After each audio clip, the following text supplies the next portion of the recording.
Cinec 2018 in Munich, day 2, and I'm here with Oliver from Cinefade. Now you've developed quite an amazing little piece of technology here and it's an interesting development process. But actually, to start off by telling me what it is, and then we'll talk about the development process. So Cinefade is a camera accessory. It's a camera accessory that allows you to vary depth of field in film. So you can gradually transition between a deep depth of field and a shallow depth of field in one shot at constant exposure. Right. And basically the way we do this is that we have a motor on the iris that changes the depth of field, and then we're using a variable ND filter in front of the lens to keep the exposure constant. Yep. You developed this yourself, didn't you?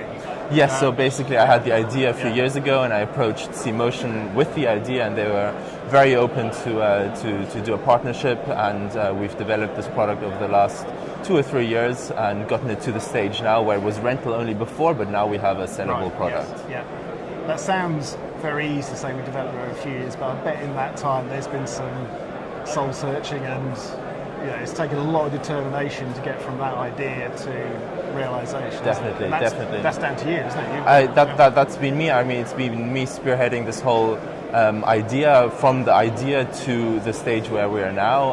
Obviously, it's taken lots of development to get to the stage, but I love it, and I've always had the passion behind the project. It's a very simple idea, but it's very effective, it's very creative. It's essentially a new storytelling tool for cinematographers. And that's what's driven me to the stage where we are now. But it's a very simple unit, which you've got there, actually, isn't it? I mean, it amazed me how what you expect to be quite a complicated process is actually...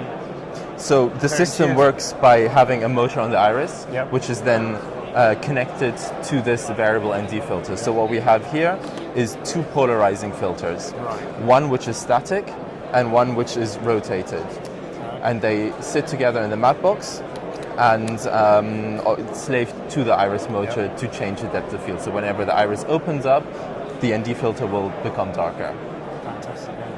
Like you say, it sounds very simple, but it's a fantastically neat piece of equipment as well, isn't it? And it's controlled from there. Exactly, yeah. So you can use this as a variable ND filter for the depth of field change, but then also you can use this product as a variable ND filter that is remotely controlled from the hand unit. Right, okay. So if, for example, you're doing like an interior to exterior Steadicam shot and you don't want to ride the iris, you can just adjust the exposure with the ND filter itself. Right, yes. So that's using it remotely controlled, but then also using an L-bus cable, you can plug it into to power it, and then it'll do a quick calibration, and then you can actually adjust the level of ND with the 2 buttons here. Simply on there, so you don't need a lens control system to do this. You can do this just by powering the filters, and obviously this will save time for ACs. They won't have to constantly change NDs anymore, but this can just live in front of the camera. And when you're shooting outdoors, if the clouds are coming in and out, it's just a quick change on here. Yes, yeah. Was that part of the intention when you started? Or was that? No, it wasn't. No, it wasn't. So over the last few years, I've been talking to a lot of DPs and ACs, and they've been saying, I love the product, but I also love the filter itself, because it's so useful for different applications, for the variable ND filter, but also if you remove the static polarizer, also just as a motorized polarizer. Oh, of course, yes. So if you're changing reflections on cars, if you're on a Russian arm, you can now remotely control this polarizer. Fantastic, yeah. And it's a very, it's a small form factor. Well, you just plug it in. And you just plug it in. There's nothing to build from the camera, so it's quite quick and easy to use. And it is literally just launched, isn't it? Yes. So we showed it at IBC for the first time last week, and now we're showing it for the first time in Germany. And the response has been really good. I've had some. I've worked on a few German productions actually. We're working on a new series right now, and there's a feature film being released in Germany in January, I believe. But I've had a few German DPs come to my stand, and they were just so happy to see the effect for the first time. It's nice to get the reactions to seeing DPs seeing the effect for the first time, and then immediately thinking how they could use it in their own work. Yeah, it's fantastic seeing a piece of technology that, there's software in there that you have to, it's a complicated, but it's very compact.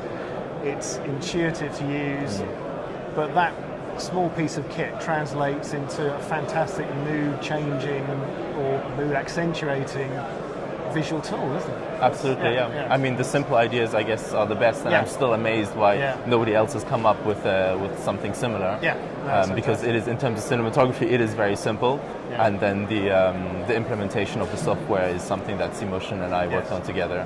That was a little bit more complicated, but we've gotten it to the stage, and we're selling the product now. So we're taking pre-orders now, and then we're delivering it in December. Excellent. Yeah. Well, congratulations on getting to this point. Thank you very much. It's been a lot of work to get there, I can tell. And I hope the show's really good for you. The only downside is you've got to come up with a new idea for another product now. So I'm working on it. Yeah, there you go. So maybe down the line we'll be talking about a new product. Talk to me again in a few years, and I'm sure I'll have something else. And hopefully we'll catch up at the BSC Expo as well. I'll see you at BSC. How those, so it's all moving. Fantastic. Well, thank you for spending the time. Thank you. So Oliver, you won last night at the Cinec Awards, and it does look like a very heavy award. How did it feel? It is very heavy. It's very surprising. It felt good. It felt really good for Cinec, for the judges to appreciate the novel form of cinematic expression that Cinefade is. So it's nice for it to be included. Well, congratulations on it, and good luck thinking of your next project. I'm sure you said you've got